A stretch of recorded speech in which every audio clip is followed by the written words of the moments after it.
That old? I'm that old? Well, maybe. No, but maybe we'll just do a little bit here. Is that you were talking about the caboose. What is the caboose? What is that? Well, for me, as my recollection as like probably a 3 to maybe a 6-year-old would have been. It was white.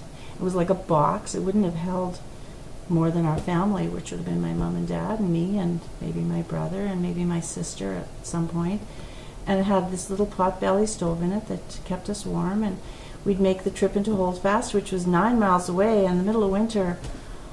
How long? So the whole family was inside this sleigh called a caboose, Yeah. and it had a heater inside It of it? had a little stove, a little like probably wood or coal, like fueled. I'm not even. That would have been cool, though. You would have felt like you were in your own little warm place there. I don't recall that as so much. I just. It just was happening. It was just happening. It was the only thing I knew, I guess. I mean, even in our home, the stove in the kitchen pretty much heated the home, like the big cook stove. And then we did have a heater in the living room. It was some kind of an oil burner, I think, but we were hardly in the living room. So what did you do for washroom and all that stuff? What did you have? The outhouse, or? Well, as a little child, it was probably the pail under the bed. There was no bathroom in the house. There was an outhouse, I know that, but I don't recall using the outhouse. Like, I was young, you know. So what would be a typical thing when you would do the caboose thing? It'd be going to church? Probably church. Yeah. So the whole family, church. how many people could get inside this caboose? Well, when I would still ride in the caboose, the most that were in our family was 3 children and my mom and dad. So it's 5 of you in It there. would have been 5 of us. Was your dad inside the caboose too? Yeah, he was.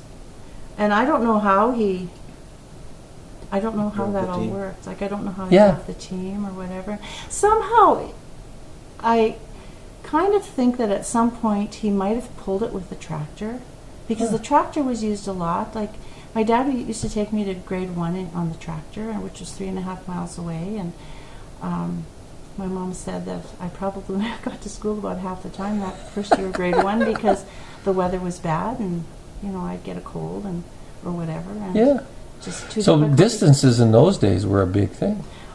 Yeah, now when we drive the distance from the school, Rock Lily School, which is still there, it's not a school anymore, it was a granary for a while and it's kind of falling down. And the home property is still there. The house has been sold to someone else in another location and that house is still being used. But the distance now, you just drive it in moments. But then, in the middle of winter on a tractor, I guess.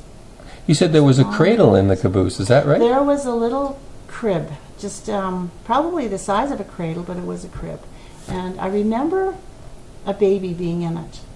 Could have been my brother, he's 2.5 years younger than me, or it could have been my sister, who was about 6.5 years younger than me. I don't recall who it was. I just remember the crib in the caboose. Yeah. And there was a stove in there, and what was this? What did do you remember? Was wood or coal? It was just kind of round. I don't know. Yeah. Were you burning coal or wood? I don't know. Like, I was 6 or 5 or 4. Yeah. Oh, that's Buffalo cool. chips? That's cool. Buffalo chips. Probably not in the winter.